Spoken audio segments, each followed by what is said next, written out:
half in the bag. Part 2. Well, I saw another film called Director's Cut. Boring. No, well, here's the thing. You won't know what this movie is right away.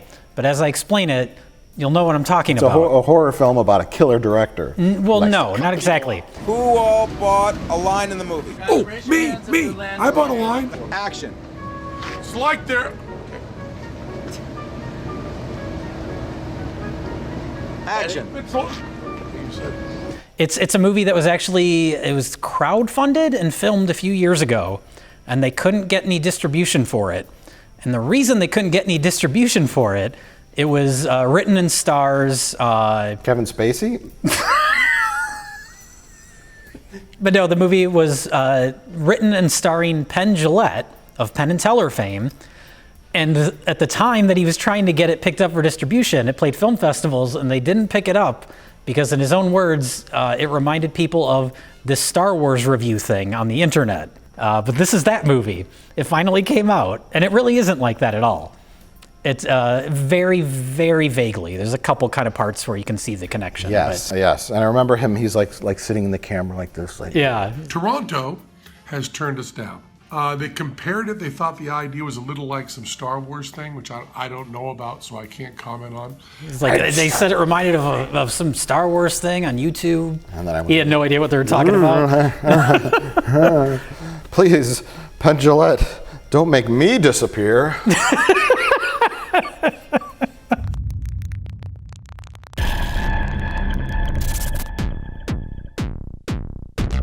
I love you. Okay, so did you like Director's Cut? Director's Cut, it's okay. It's definitely one of the most unique movies I've seen in a long time. Jay, give it a resounding review, since it was our fault he didn't get distribution for 15 years. Well, he has distribution now. It's an interesting idea, and I'll try and explain it as best I can, because it's sort of complicated. But it's basically, Penn Jillette plays a character that contributed to the crowdfunding campaign for this kind of like Seven type gritty crime movie, and because of his contribution tier, he was allowed to be on the set of the movie. So he filmed all sorts of behind the scenes footage, and he filmed interviews with cast and crew people, and he got obsessed with the lead actress. But the movie that you watch as an audience member that we're watching is he took Penn Jillette, confiscated the edit of the movie, and re-edited it to make the actress that he's obsessed with more of the lead, and then shot new footage to incorporate himself into the movie as her romantic love interest. And eventually he kidnaps her, and so he shoots new scenes like in his basement with her, where she's like acting under duress because she's kidnapped. But what we're watching is not only his cut of the movie, we're watching his cut of the movie with his commentary track over it. So early on, he's like pausing the movie at parts and like critiquing things and like what he would have done differently. And so that's the movie that you're seeing. It's highly meta. It's very, very meta. It sounds interesting. It is interesting. It was played, it's kind of a goofy premise, but I almost wish it was played a little bit darker. It's played more kind of broadly comedic. So I would have liked to have seen it if it was a little, it could still be a comedy, but something a little darker. It gets much more silly as it goes along. Okay. So very interesting premise, very different. One of the most unique movies I saw this year.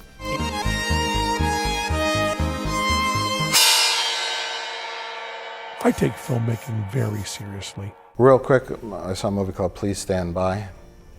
Is that the Star Trek thing, right? Yes, I saw it because it had Star Trek. Enterprise, are you there? It was kind of cute, but very cringy. I don't even want to talk about it. Patton is in it, Patton Oswalt. Is it Dakota Fanning? Dakota Fanning's the star. She's a girl who has like autism or something, and she's obsessed with writing a script. There's a contest, write your own Star Trek script. It's like the Wizard premise. Come to LA with your Star Trek script, and you win money or something. Okay. I think the cringiest scene in motion picture history, she's like in an alleyway, and she's like screaming things in Klingon. It's in the trailer. Nadeb Yahorsh.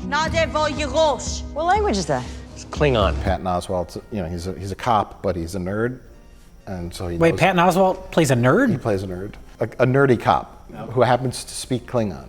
And so he talks her out of the alley by speaking Klingon to her. And I don't think I've ever felt my skin crawl more during a scene of like, ugh. Is it that they're speaking Klingon, which is already embarrassing, or is it a bad comedy scene? It's not supposed to be funny. It's supposed to be endearing. Oh, really? Yeah. It's not supposed to be a comedic film. Oh, that sounds like a comedy scene. It's more of a dramedy. Okay. I don't really know how to describe it, but it's cringy. Okay. It's a cringy film, and they don't really talk about Star Trek all that much.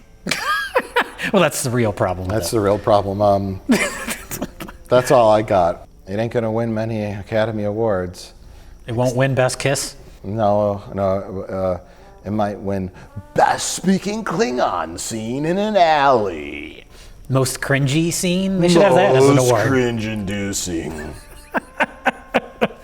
Please stand by. The Mummy in its entirety. The entire Mummy film. What was Leonard McCoy's daughter's name? Joanna. Oh, snap! Pay up! I saw the film Unsane. Ooh, why? Changing your phone number and your email becomes normal. This is a Steven Soderbergh movie. He's a talented filmmaker. Oh, I know Steven Soderbergh. But no, I was intrigued by the premise just because it was... It looked like a nightmare. Well, that's why I wanted to see it. It looked like one of those, you don't know what's reality and what's not. And I was expecting something more psychological because it's this woman that gets involuntarily put in this mental institute. She keeps seeing an orderly that she thinks is her stalker.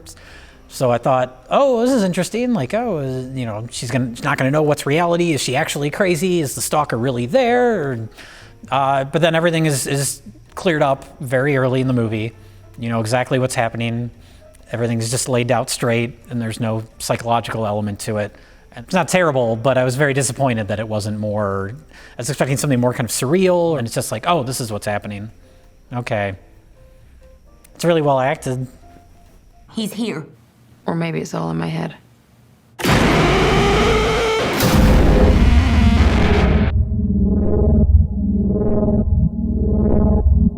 Did you watch Strangers 2 Pray at Night? I did. This is nice, right? There's someone else staying here? It suffers from something that another film we're going to talk about later suffers from, which is... Jesus Christ, how long are we going to be here? the next 5 days. We got a lot of movies to get through. I've ordered a pizza, and I have a cot set up back there. Oh, So... I sure do love cots. Strangers Pray at Night. I should finish my thought. It suffers from something that another thing we saw, which is the 80s aesthetic is played out. Well, okay. Did you see the first I saw the Strangers? first Strangers. Okay. First Strangers is superior. By far, yeah. I think I liked, I don't know, it was such an odd location, like this family that stops at like this trailer park, and there's like nobody around, and it was like, it was one of those movies where it's like, this is our movie. Yeah. And we're not going to give you this like crazy convoluted plot. There's these three people, and they put on these goofy masks and they want to murder people. And They already made that movie, though. It's called The Strangers. I know, but they don't have a real reason to. And then they do some fucking horrible things, and then they get back at them. and then it's like, you hit that motherfucker with that baseball bat. And when that kid fell in the pool, and he's like, blood's in the pool. The pool scene I thought was pretty well I'm like, done. he's done for. Yeah. He gets out. Yeah. And I was like, it was just like I don't know, just like visceral. It was like getting in like a bar fight. There's no plot. Again, they did that. It was called The Strangers. I know. And that one didn't you have know what, Jay? the bullshit distracting 80s aesthetic for no reason. I'm not obsessed with the 80s aesthetic as you are. Okay. To me, I didn't really care about that. And it wasn't as distracting. But when I get into a bar fight, Which happens frequently. Yeah, it happens a lot. I don't want a plot. My bar fight is going to end and everybody's miserable with broken noses and being arrested by the police. But you get that visceral satisfaction of that guy who kept bumping you Yeah. the whole time, made you spill your drink, you get that satisfaction of punching that motherfucker in the face. And in this analogy, that person is the strangers, the people with the masks? I guess so. Because I didn't care about the family either. You know what, with that particular movie, with horror movies in general, you kind of put yourself in the movie. Sure. And so you're like, I don't really need to relate to horror movie protagonists. A drama film, sure. Yeah, other genres, yes. Horror movies, no. Horror movies are scary because you envision yourself in them, in that situation. You are Laurie Strode in the closet when Michael Myers is coming in. You know, like these people think that they can just do whatever they want. Fuck them. And so it was like a tension release watching that movie. Okay. I don't know. You like your horror a little different. It's true. All I took away from it is this director really likes John Carpenter. It just made me want to rewatch the original The Strangers because that's a great movie. But to me, it's been long enough to when I've seen The Strangers, I don't really remember too much. Well, that's what's baffling about this too. It's been like 10 years since that movie, and it's not like it set the box office on fire. It's just like a smaller horror movie that came out and did okay. Yeah. So like to do a sequel to it 10 years later to cash in on the name is bizarre to me. Hey, you know what? Weird choice. Cash in, they probably did. I mean, this probably cost $10 to make. Yeah. Leave us alone! But we've just started.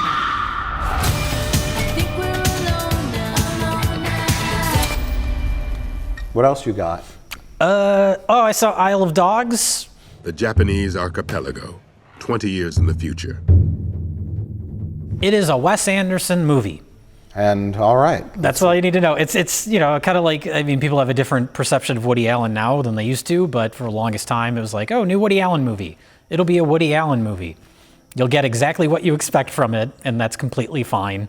Now, Jay, people were saying that this film is racist because the stop-motion animated dogs that lived in Japan talked with American accents. Now, how did you feel about this overt racism? Is that what the problem was, or were they saying it was like cultural appropriation? Well, because he portrayed Japanese culture as being like quirky, but he portrays everything as being quirky because he's Wes Anderson. To me, it seemed very respectful of Japanese culture, and I mean, there's lots of Japanese actors doing voices in it. So the idea that the animated dogs that talk had American voices, it didn't really stick out to me. Well, I think it's like when a Japanese dog has an American accent, they call it woof washing. Because the dog... You don't need to explain the joke, we get it. How dare you make light of these issues? I did like that this is like lesser Wes Anderson, which means it's still really good. But I liked because the dogs are all sick. They're on this island and they're all very mangy looking. Like it's like a stop motion kind of family movie to a certain degree, but like the dogs are kind of gross looking. It's not like, oh, we make the dogs look cute because dogs are cute. Like they're like sickly and like missing patches of fur and just sort of like ugly. And I appreciated that. Yeah. Mm-hmm. And that's all I got to say about it. It was cute. I had no interest in seeing it. Like same with that fantastic Mr. Fox. I guess that was it's better than that one as far as his stop motion animated movies. I thought this one was a little more endearing. Wow. But I would like to talk about a film I saw that was enjoyable. It was called Game Night. You know, I saw Game Night. I don't remember it. Someone in this room is going to be taken, and it's going to be up to you to find them. It's a murder mystery party. It's like completely, I know I laughed very hard. Like I avoid like a lot of these big comedies because they're like, everything's crazy. Yeah. Like, what was that Girls Night Out with Scarlett Johansson? Oh my God, everything's gone crazy. I hate those movies, but I laughed fucking hysterically at one part in this movie where somebody gets sucked into a jet engine. Yes. Oh no, he died. Okay, all right. Well, Jason Bateman comedies are like... Was it Horrible Bosses? They're just like shooting in the dark at like a target they can't see. I don't know how to describe it, you know? Yeah. And this one was like kind of near the outer ring of the target. Jesse Plemons. Oh yeah, he's the neighbor. Famously played Todd on Breaking Bad, which you've never seen. Right. He plays the neighbor, the cop, who's extremely odd. He was great on Fargo. Yeah, there's some good comedic moments with him. Someone take a little bath. Oh, it's so much worse. He is the ultimate straight man, Jason Bateman. Yeah. I am the straight. That was his entire character on Arrested Development. So yeah, he plays boring straight man in every movie. But yeah, I would have liked to seen a little more from Lauren Morris, aka Winston Bishop. Todd was funny in it. Rachel McAdams. There's that scene in the bar when they think, they're playing a game and they think the guns are fake and everyone's involved in it. It's one of those. Yeah. It's one of those. There's some laughs. The part though when Todd, aka Jesse Plemons, is confronting them about why they have so many bags of chips. They're like, it's buy one get two free. At the store, they have like party-sized bags of like. Oh, that's right, because they don't want to invite him to game night or something. He's a next door neighbor. He's like, why would they have buy one get two free? That doesn't make sense. And it's just there's those awkward moments. Yeah. And there's some funny stuff in it. And then everything's crazy. Everything went crazy. Blood! Everything went crazy. But no, I remember laughing out loud at least twice, and that's a pretty big feat for a movie like this. Yeah. Compared to other contemporary comedies, Yeah. like your Melissa McCarthy movies, your, I don't know. You won't remember any of these films. Yeah, I was trying to think. They don't do a lot of like big, just straight comedies anymore because nobody goes to see them. That's why Game Night was kind of I guess it's sort of an action comedy, so maybe that's the thing. Yeah. But just like a straight comedy, they don't exist anymore. Yeah, there was the one with Will Ferrell and Amy Poehler where they set up a casino in their And that house. flopped. They all flop. They all flop. They're like mildly entertaining, but comedy doesn't push boundaries anymore. Yeah. It really doesn't. I don't know. Have you seen the trailer for the Happy Time Murders? For 50 cents, I'll suck your dick. It's a puppet and it swears. I never even seen the trailer. No. Melissa McCarthy is like 0 for 40 now. She had 2 this year. She had that, and then like the college. She goes to her kid's college. Life of the Party. Life of the Party. Yeah. Isn't that the idea that she just attends the same college as her kid? Is that the plot? I didn't even see the trailer. Because that's the plot of a Rodney Dangerfield movie from fucking 30 years ago. Yeah, Back to School. Back to School, and it's great.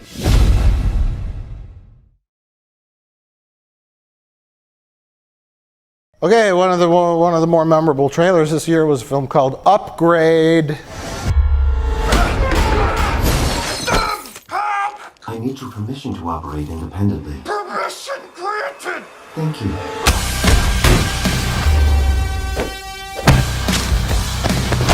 It was a movie that had a great trailer. Everybody seemed very excited about it. It got great reviews, and then nobody saw it, including us. But I liked it a lot. I did too, to a certain extent. I was excited. The trailer was like, wow. And then it had this kind of like low budget feel to it. That's because it was low budget. It felt very. There were certain things in it that I liked, but I thought I felt like taken a little. Like they sold me on this gimmick of this computer chip that's controlling this guy, and I wanted a little more fight scenes. Yeah, that was the best stuff in the movie, which you see in the trailer, and which is the camera following him. It's like 1 minute of the movie. And the rest is this plot that's like entirely predictable from the beginning. You're like, oh yes, young Leonardo DiCaprio, Titanic DiCaprio, plotted the whole thing from the beginning so he could have a specimen. But then there's the twist at the end, which I think was a thing that kind of saved it towards the end. Was that? Yeah. No, I liked it. It was interesting because it was a pretty dark movie as far as the subject matter and especially where it goes as it goes along. But it still found a way to be kind of like lighthearted and fun despite that, and not in a way where it felt like a tonal mess or anything. I think that the tonal mess wasn't the movie. I think it was the lead actor or character, I should say. Okay, I was gonna say I liked him. He seemed sort of like not Tom Hardy. He was like, okay, the character is he's working on a car. Yeah. He's a guy that doesn't use automation. He's a guy that works with his hands, which is why they wanted him to be the guy that the STEM chip is implanted with. Yeah. He has no augmentations with cyborg Right, parts. because that's the thing in this world. People have guns built into their hands and stuff like that. There's some neat scenes, like when he blows the guy's head off, the hand, his own hand. Yeah. Some cool parts like that. But the actor, the character, I should say, not the actor, was sort of like kind of clueless and hapless throughout most of the movie, to where it's like whenever he had a problem, he would just say, "What do I do?" Yeah. He never there was never that moment where he's like, he comes into his own. But that's sort of what bites him in the ass at the end of the movie, then. I mean, that's where the movie leads, is that he ends up kind of helpless and defeated. If it's a nihilistic ending kind of that you're looking at, then fine. But he was driven by revenge to find the killers of his girlfriend. But then there's certain moments where he's like ultra confident, and then there's certain moments where he's like a moron. And so it was like back and forth for me. Like I didn't like his character. Okay. And that was the whole point of the movie. Yeah. The best stuff of the movie is when he is being cocky because he knows that he'll have the upper hand because of when the chip takes over and controls his body. And in those parts, not the character, but the actor, not Tom Hardy. Yes. I thought he reminded me of like a young Bruce Campbell, that sort of cockiness. Sure. I was like, oh, this is kind of fun. If they had taken it to the silliness level of Evil Dead 2. I was expecting it to get a little more silly than it did. It did in a couple little parts, but it was mostly sort of like lighthearted, fun schlock. Yeah. So. You can call him not Tom Hardy, and I will call the movie not Ex Machina. There you go. My point is, the trailer sold the premise of, sure, there's a fun chip in his head, and the computer controls his movements. Yeah. That's the gimmick. Give me that gimmick. Don't try to make Ex Machina, and don't try to make some sort of like heady movie about technology, AI's taking over. Yeah. I don't think need the movie that. went too far into I that. want to see him smashing a coffee mug on some guy's head as he's trying to fight him with a knife. Yeah. And anticipating every move. There was some stuff like that. And when he fought one of the lesser bad guys, and that bad guy also had computer motions, and they were like matching each other's moves. Yeah, they knew each other's every movement. Matrixy, kind of fun, but more schlock. The relationship with the chip in his brain, how it like talked to him in his head. Yeah. It reminded me of like Knight Rider. Yes, Kit. I kept thinking it was like Kit without the car. It was it was interesting. It was funny to me. Yeah. So I liked that stuff. Lots of kind of ideas from other things kind of merged into one product that I thought was fairly effective, but wasn't a home run. You didn't know that I'm a ninja. While I am state-of-the-art, I am not a ninja. Well, we both saw Summer of '84. A film from the creators of Turbo Kid. Yes.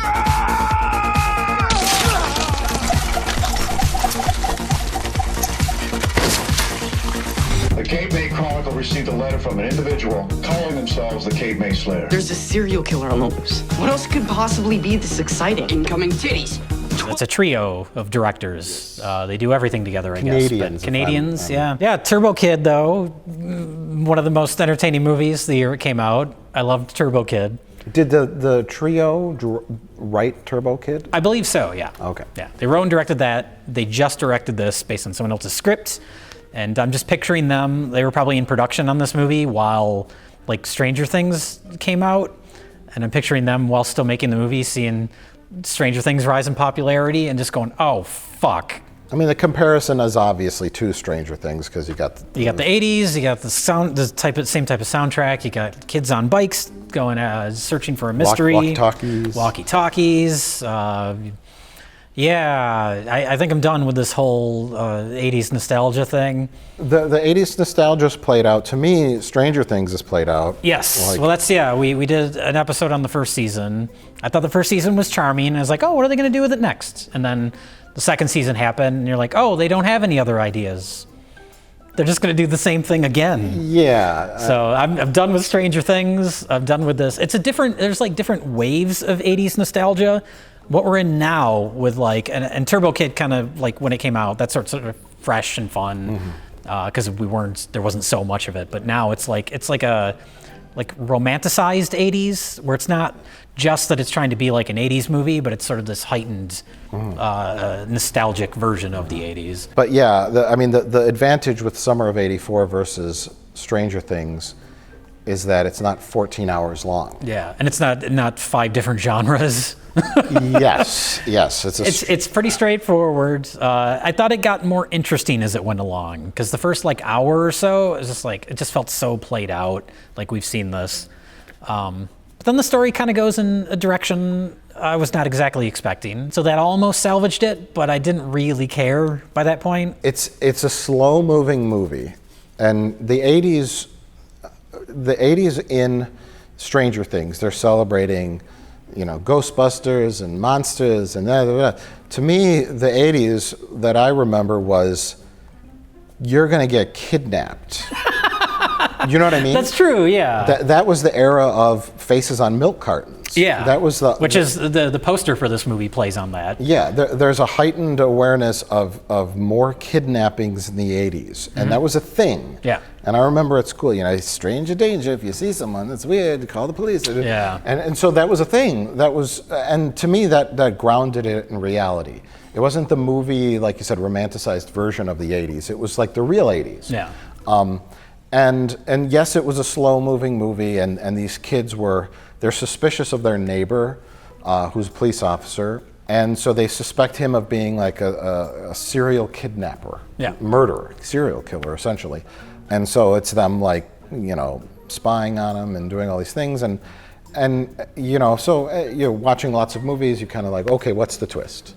Either they're going to be vindicated, or it's going to be something. For a second, I thought, because they teased this locked room in his basement, and I'm like, oh, he's got his wife and kid are zombies, and they're tied you up. thought it was going to go horror, and they're going to he's feeding them dead body parts, and he's really not a bad guy, but he loves his wife, and something crazy like that's going to happen, but it takes a pretty dark turn. Yeah. And at first, given the tone, and you're kind of used to the water, the temperature of the water from Stranger Things. Yeah. When what happens, not to give any spoilers, you're like, oh, you have this like ill feeling. Mm-hmm.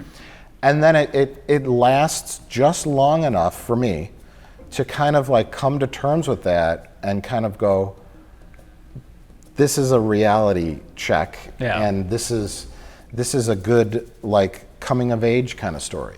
And it left me with a different feeling than I was expecting. Well, it's like the kid, the characters grew up at that moment. It's sort of like like you said, coming of age. Right. So that last act is when the movie got interesting to me. Everything leading up to it. It was a little dry. It was a little slow moving, but it was a build up. Yeah. And then they grow up. They're not kids anymore, and then this is the real world. And I kind of liked it.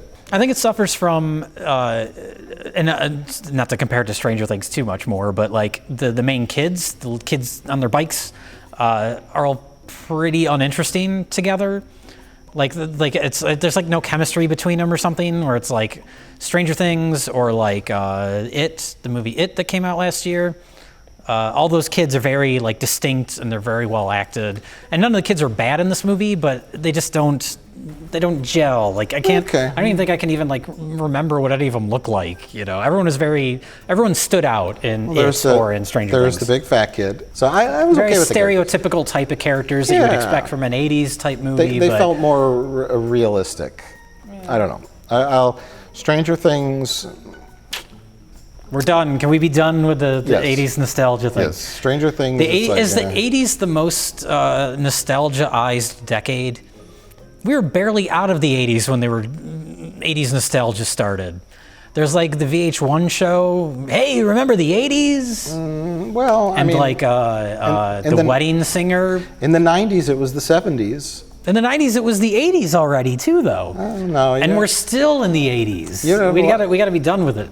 We can keep synthwave just because I like that music, but that has nothing to do with nostalgia. I just like the sound. Fair enough. But other than that, Stranger Things and Ready Player One, that's the final nail in the coffin. Let's move on. Stranger Things just doesn't seem like it has any ideas or a very interesting story to tell. It's the first season it's all style. Yeah, the first season was like substance. a trick. Like it was enough where you're like intrigued and it feels like it's, but then you get to the second season and they just repeat a lot of the same stuff. The one episode that tries to do something different is like embarrassingly bad. When what's-her-face 11 leaves town and she meets up with the X-Men. Yes. Oh, right. She decides to leave town so she can have this little adventure that motivates her to just go back to town. That was a waste of a 45-minute episode. So yeah, done with all this.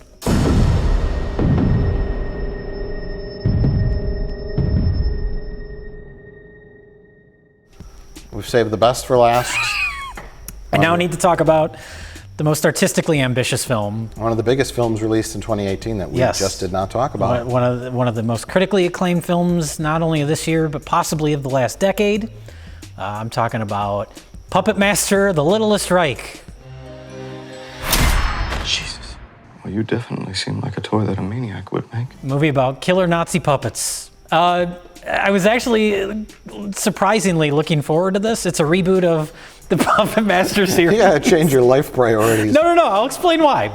It's a reboot of the Puppet Master series, which of course were direct-to-video staples of the 90s. It's written by Craig Zoller, who wrote and directed Bone Tomahawk and Brawl in Cell Block 99, which are both awesome movies. He's a really talented... Did we ever talk about Bone Tomahawk? We haven't, no, but it's a great movie. Go see Bone Tomahawk. Bone Tomahawk's awesome, and that's why my... Talk about a sickening ending. It takes a lot to shock me, and there's a moment in Bone Tomahawk where my fucking jaw hit the floor. If Jay is shocked. And it was earned, too, and it actually like elevated everything that happens after it. But, oh, Lord. But so you got Bone Tomahawk guy wrote this movie, the Puppet Master reboot. You got Fabio Frizzi doing the score, who did a lot of the great Italian horror movies of the 70s and 80s. He did Fabio Beyond. Frizzi, he sounds like a Muppet.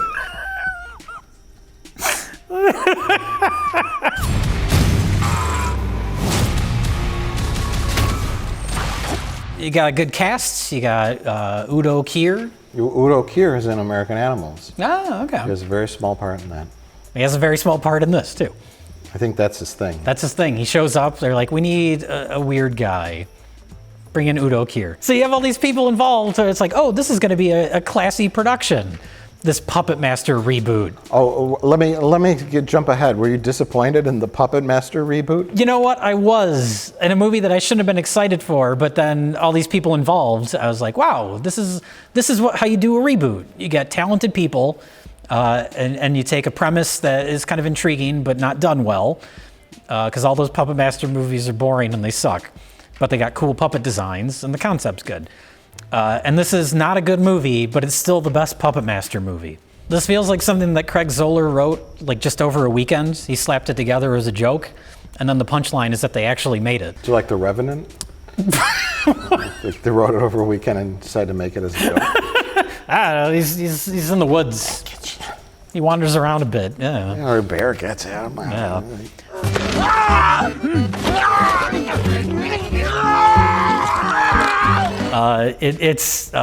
The Puppet Master movies were made by Full Moon, but this feels more edging into trauma territory, which isn't a compliment. Because the whole idea is the puppets are Nazis, they're little Nazi puppets, and they commit hate crimes.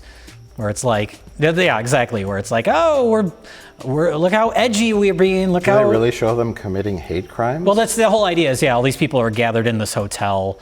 They're going to be auctioning off these puppets, and the puppets come back to life and kill people. But here's the thing: is like it's bordering on that. Like, hey, look how offensive we're being. Why would anybody create a Nazi puppet? They're little. They're fast. Anne Frank was hiding in her attic. Puppet could find her. The actual movie is played out relatively straight. It's not just like constantly trying to top itself. So like the main characters are all like written like real human beings. Okay. The main character is Thomas Lennon from like Reno 911 in the States, and he's like this real guy. Like he's a comic book writer that like he's gone through a divorce, and it's like he's trying to put his life back together, and then he's thrust into this stupid situation with these puppets. So like the characters are grounded enough where that kind of like keeps it from just being like obnoxious. And then but that's the movie, and then it doesn't really have an ending. it ends with a to be continued, and I was like, really? So some fun gore, but so I don't know. I wasn't personally offended or anything. It just felt like tonally off. But I mean, it did feature a scene where a guy was like pissing into a toilet and then he gets decapitated and his head falls in the toilet. And so he's pissing on his severed head. So, you know, that'll win some sort of Academy Award. Gross out moment of the year. Yeah. Presented by Ludacris.